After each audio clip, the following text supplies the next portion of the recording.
नमस्कार मित्रांनो, तुमचं स्वागत आहे माझ्या YouTube चॅनलवर। नमस्कार। आपला आजचा मुद्दा आहे लसीकरण। लसीकरण कसे करावे? लसीकरण हे 7व्या दिवशी द्यावे। 7व्या दिवशी पिल्लांना लसीकरण करावे। हे पहिली लस लासोडा लस द्यावी। लासोडा लस ही एका बॉटलमध्ये येते। लासोडा लस सोबत एक डिस्टिक वॉटर येते। त्या वॉटर मध्ये लासोडा लस टाकावी। आपले पक्षी किती आहेत त्यानुसार ते वॉटर घ्यावे। त्यावर 500 पिल्ल आहेत म्हणून आम्ही 30 ml लासोडा लस मध्ये डिस्टिक वॉटर घेतलेला आहे।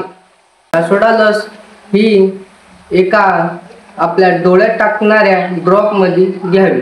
त्या ड्रॉप मध्ये ते डिस्टिक वॉटर आणि लासोडा लस टाकावी।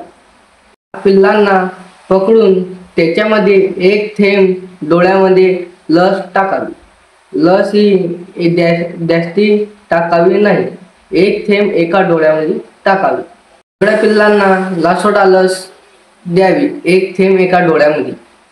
त्यानंतर त्यांना विमरल किंवा गुळाचं पाणी द्यावे। त्यामुळे त्यांना अशक्तपणा वाटत नाही। लसीकरण ही रात्रीच्या वेळी करावे। रात्रीच्या वेळी हे योग्य आहे, कारण त्यामुळे त्यांना जास्ती टेस्ट येत नाही। त्यानंतर त्यांना 14व्या दिवशी गंभोरा लस आणि डबल 21व्या दिवशी लासोडा लस ही द्यावी। अशीच माहिती मिळवण्याकरता आम्हाला लाईक आणि सबस्क्राईब करा आणि बेल आयकॉनला क्लिक करा।